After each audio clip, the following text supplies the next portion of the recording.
Hello friends, and welcome back to Pixie Dust Dolls. I'm Amanda, an adult doll collector and crafter, and this is my mini assistant Tinkerbell. And today we are unboxing two dolls from the new 2023 Barbie Looks Color Block collection.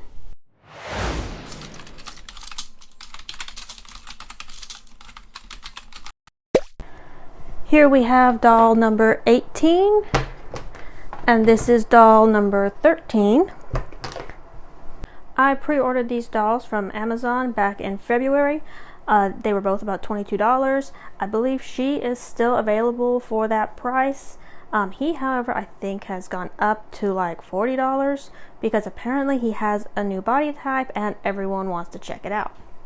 Let's just move Tink and her stuff out of the way so we can take a closer look at the dolls. Get her little cats. Okay, there we go. And I think we're gonna start with the redhead. I am really excited about her. Okay, so here she is in her box. You can see it's a little closer view. She's got really nice hair, it looks like. Take a look at the back. Okay, we already see model number 13 printed on the side here.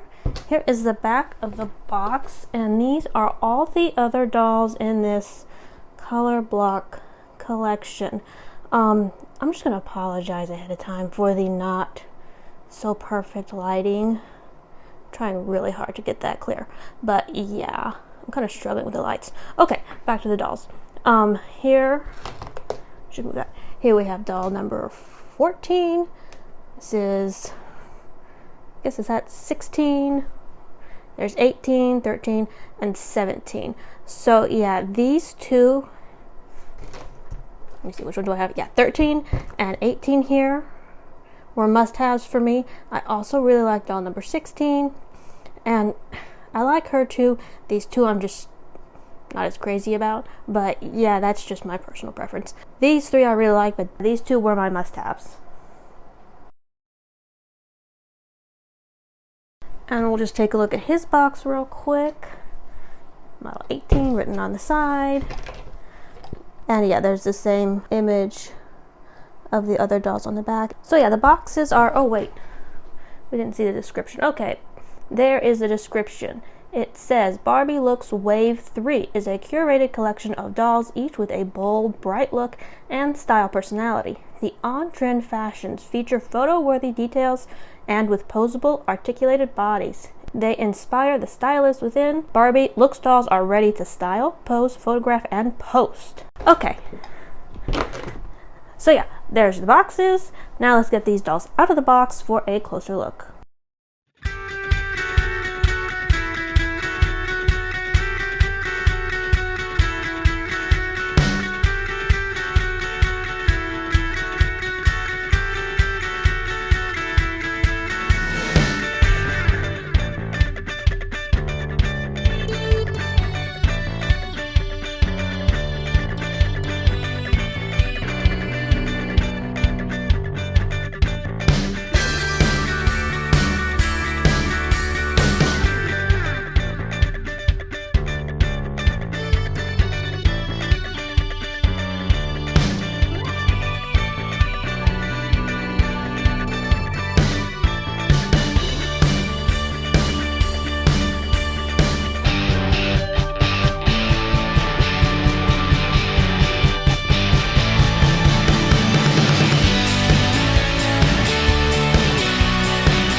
Okay, so here are the dolls out of their box, and I guess we'll start by taking a look at her first. So here we go, and before we get into the review, my doll has got a major flaw. I don't know if you can see it, but this is crazy.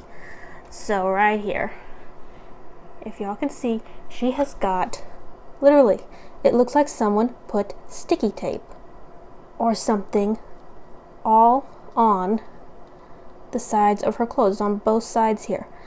That is crazy, and her hair is like stuck in it. That's how I found it. Was I was trying to get her hair pushed aside, and it was like, oh my god, it's like glued to her neck. This, what the heck? I mean, really? Okay, so I am going to try to remove this glue real quick because, like, I literally can't even do anything with her like this. So hold on a second. I've got some solution that is really gentle that I believe will remove this glue without hurting her. This here is called Unisolve, and it's a adhesive remover to remove stuff like band-aids. We use it to remove like diabetic packets and stuff, and it like removes glue but is gentle on skin. And I have actually used this to remove glue out of my Ever After High dolls hair. I don't know if any of y'all have collected Ever After High dolls, but they were known for having like glue stuck in their hair, and it was really like sticky and gross. Yeah, I actually washed their hair in this, and it got rid of it without ruining their hair. So I am going to try this on her skin and see if we can get that sticky stuff off. Now, I am gonna have to pull down her dress to do this, so if you don't like nude doll photos or don't want to see a nude doll, you can just fast forward. But I'm gonna pin her hair back because I don't want to ruin her gorgeous hair. But yeah, okay. So let's see if this works. I think it will. I've actually used it to remove stuff like super glue from between my fingers. Yeah. Okay. And just pull her thing off. There we go. The shirt is glued to her. Seriously? Okay, we'll just do that right there. Alright, so yeah, look at all that nasty. And my Unisolve was kind of dry, but let's see. Try and cover her up. Sorry, girl. And it wants to come up. It's getting less sticky. That, let me get a little bit more wet on here. Okay. Trying not to get it on her clothes and on her hair. This, I mean, seriously. What was even the point of this? I mean, really, they're like strips of sticky tape. It's not even like, oh, we were trying to hem down the side and glue accidentally got on. Okay. I'm not gonna rant anymore. I'm not.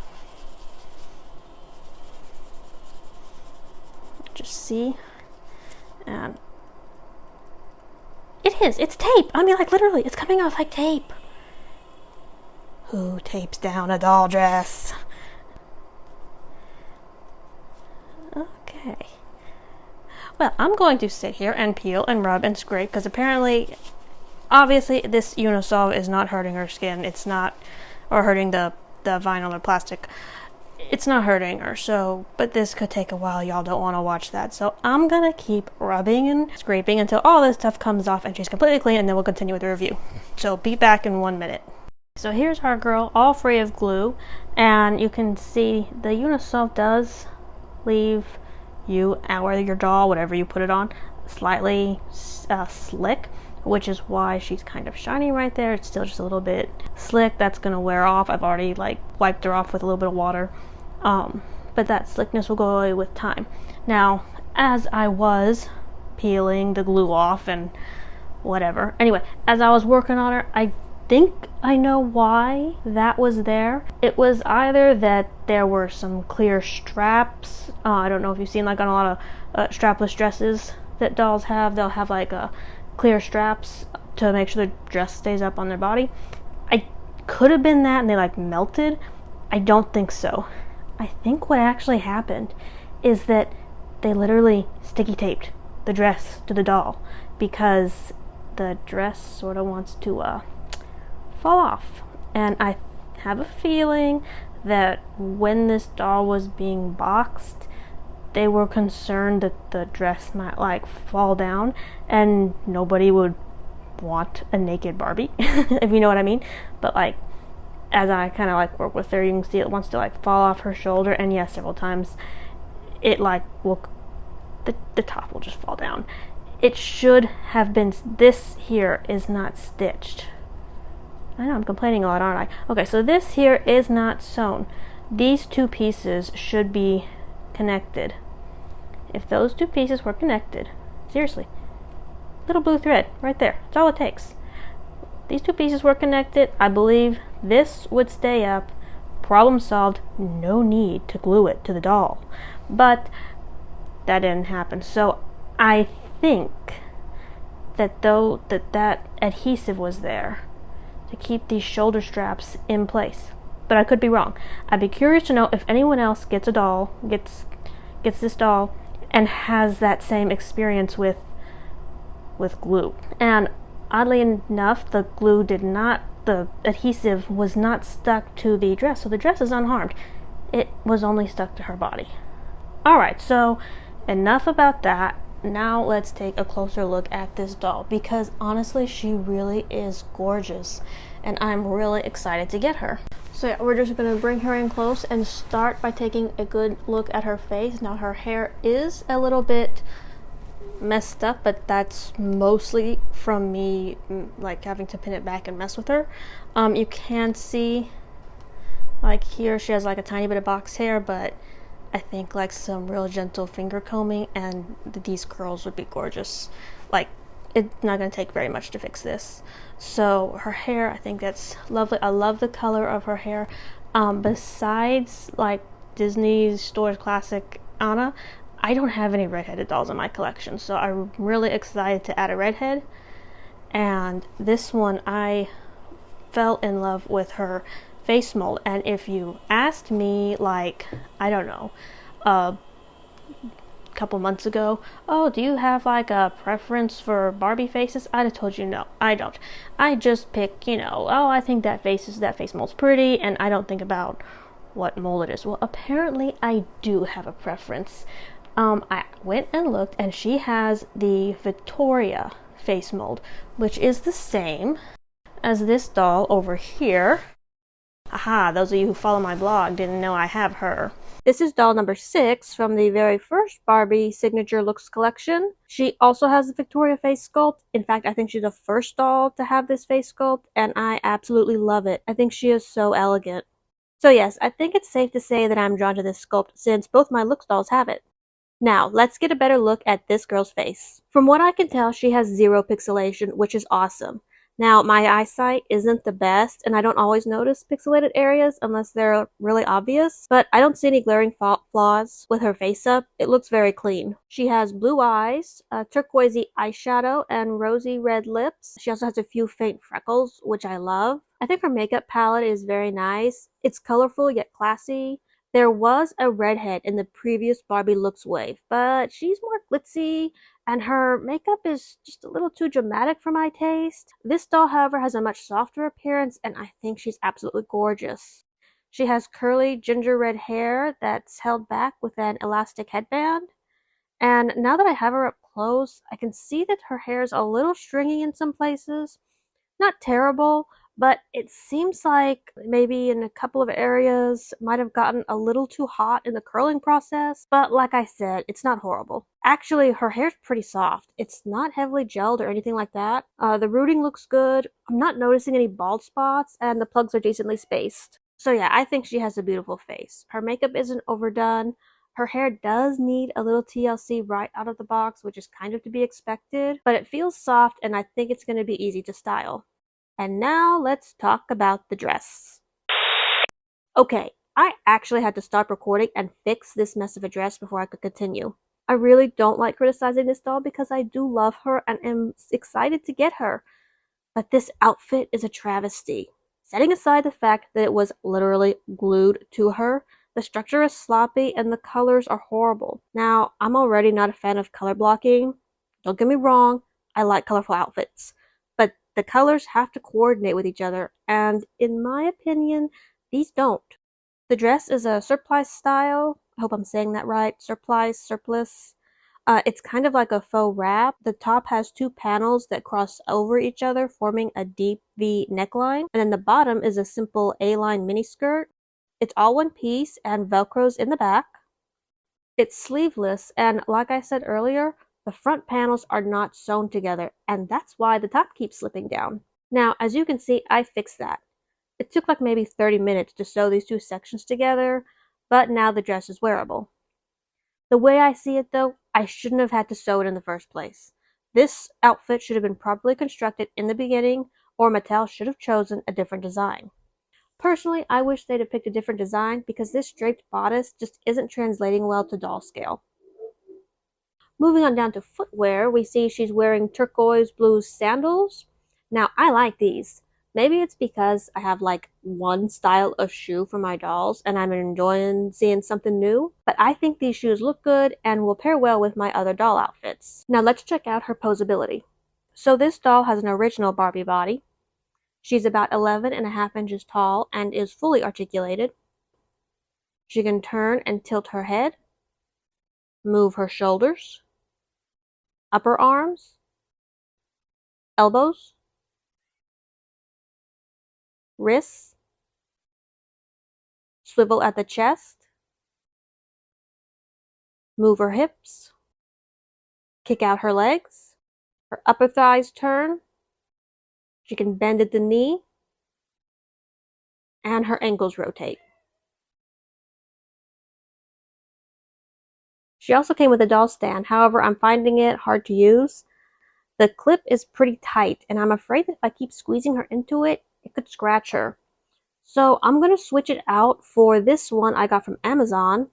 This is just an inexpensive plastic stand, but it has a wider clip that won't hurt her.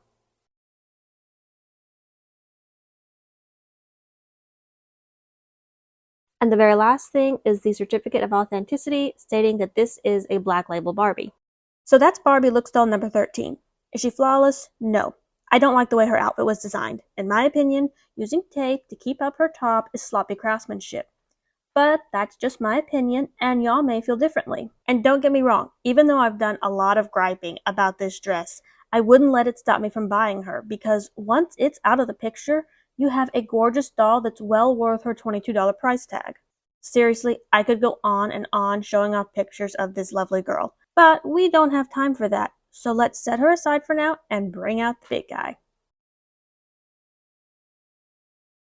So this is model number 18. He is my first Barbie Looks Ken, and I'm so happy I went ahead and pre-ordered him because he's pretty popular and isn't always in stock on Amazon. Which isn't surprising because most Barbie Looks Kens are popular, but this guy is extra special and we'll go deeper into that here in just a second. First, let's get a closer look at his hair and face. He has rooted dark brown hair that's sort of swept to one side. The other side is flocked. I actually like Ken dolls with rooted hair. I mean, it's not like I wouldn't buy one that wasn't rooted, but I think the hair is a nice perk. His eyes are dark brown and he's got a painted beard that's kind of stubbly looking. Now, this Ken has the Tate face sculpt, which is the same as the Barbie BMR 1959 redhead Ken. Seriously though, I wouldn't have known that had I not looked it up because these boys look completely different due to their face-ups. Tate from the BMR 1959 collection has a very young appearance, whereas this guy looks more mature. Now, I really like this Ken's easygoing, casual look, but what makes him even more intriguing is that he has an all-new body type, and that's why everyone is so eager to get him. So far, we've gotten 3 different body types for Ken. Original Ken, Slim Ken, and Broad Ken. But this is Buff Ken. Let me just remove his shirt, and I'll show y'all his beefed up body. There, now you can see he has got some well-formed biceps. He's also got a wider chest, a prominent six-pack, and thicker legs, and his overall build is just broader than your average Ken. I'm going to bring in one of my other Ken dolls, Joe, for a little comparison. So this is Joe. He is from the first wave of Barbie BMR 1959 dolls, and he just has a normal Ken body.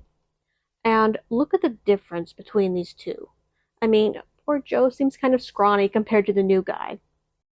Even Owen and this Ken here from one of the previous looks collections are sort of lacking in the muscle department. By the way, this doll isn't actually mine. He belongs to sister, and she's just letting me borrow him for this review. The only boys in my miniverse are Joe, Owen, and Mr. Muscles here. So yes, as you can see, this is one hunky Ken, which is totally awesome, but it does have its downsides, and we'll talk about that in just a sec. First, let's quickly go over his articulation. He is fully articulated with a made-to-move body. He can move at the neck, shoulders, upper arms. He has a double-jointed elbow. His wrist flexes and twists. He's got a joint at the chest, although the movement here is somewhat limited due to his bulk. He can move his legs, turn his upper thighs. He has double-jointed knees,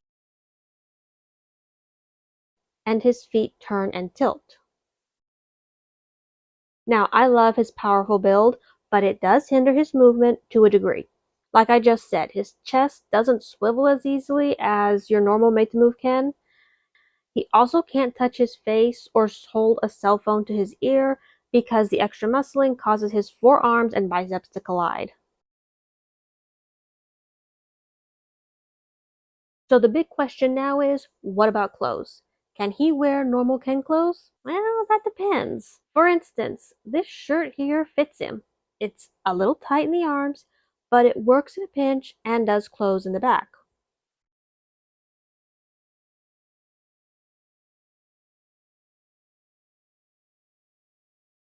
Your average Ken shorts and pants with Velcro or snap closures are a different story. They're too narrow. But if you have one with an elastic waistband, it might just work. So unless you like sewing and are up for a good challenge, this could be a problem. Thankfully, both my sister and I love to sew. We make a lot of our own doll clothes, so not being able to buy his clothes at Walmart doesn't bother me at all. I'm actually pretty excited to have a brand new body type to work with. Obviously, I'll have to alter my patterns since they're designed for normal Kens, but that won't be hard. I'll just enlarge the pattern a little or simply widen the sleeves and torso when I draw it out. So that's going to be fun. I'm really looking forward to making him some clothes. Which reminds me, I need to show y'all his outfit. This Ken comes wearing an orange and yellow t-shirt, blue shorts, and a pair of light blue sneakers. His outfit is much nicer than our redheaded girls. It's simple, everyday casual wear, but the quality is decent. It fits well, and while I'm still not a fan of color blocking, this combination blends better. I'll definitely be keeping it. And I really like his shoes. They are solid blue, but they've got a ton of molded detail that really stands out.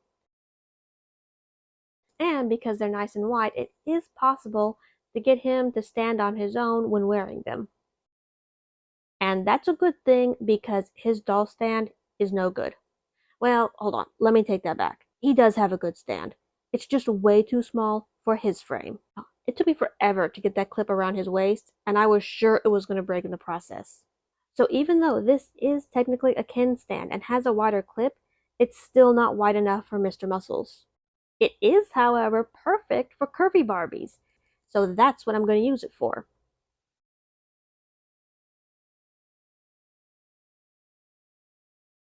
And this guy can either stand by himself or he can use this Barbie BMR 1959 stand.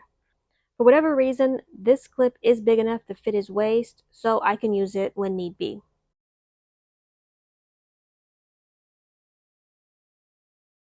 And lastly, we've also got his certificate of authenticity. Again, it just confirms that we have an authentic Black Label Barbie. Again, we're starting with doll number 13, now known as Fiona. Yeah, There is no way she's going through life with the name number 13. Her name is Fiona, and that's what I'll be calling her from here on out. So Fiona's skin tone is pretty pale, but how pale is it, and does it have any subtle undertones, like a pink or yellowish tint? Let's see. Here she is next to Joy.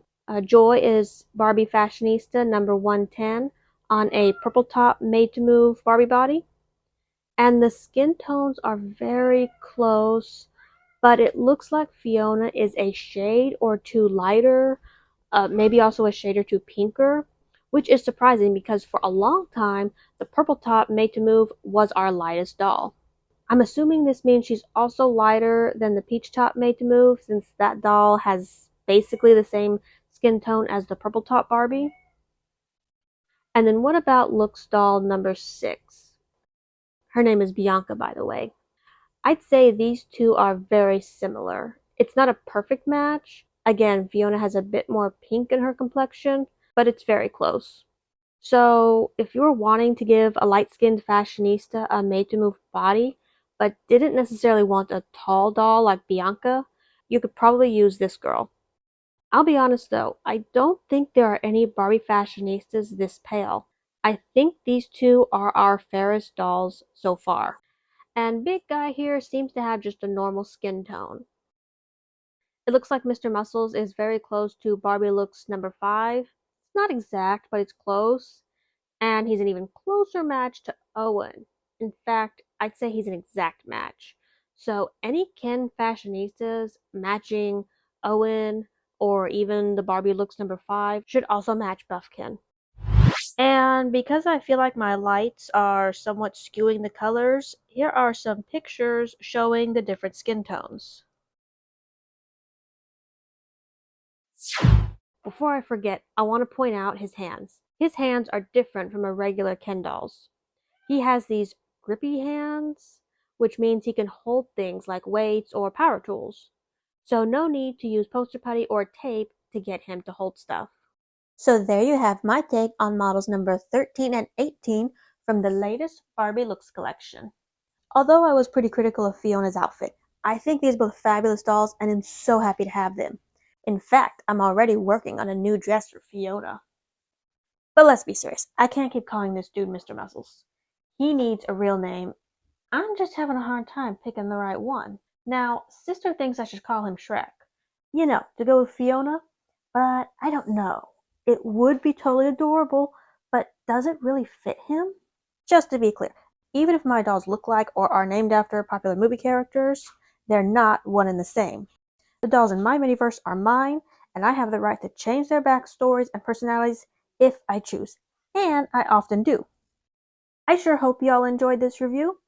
If you'd like to see more video content from us, please give us a thumbs up, and of course, don't forget to check out our blog, www.pixiedustdolls.com, for more doll reviews, crafts, and miniverse adventures.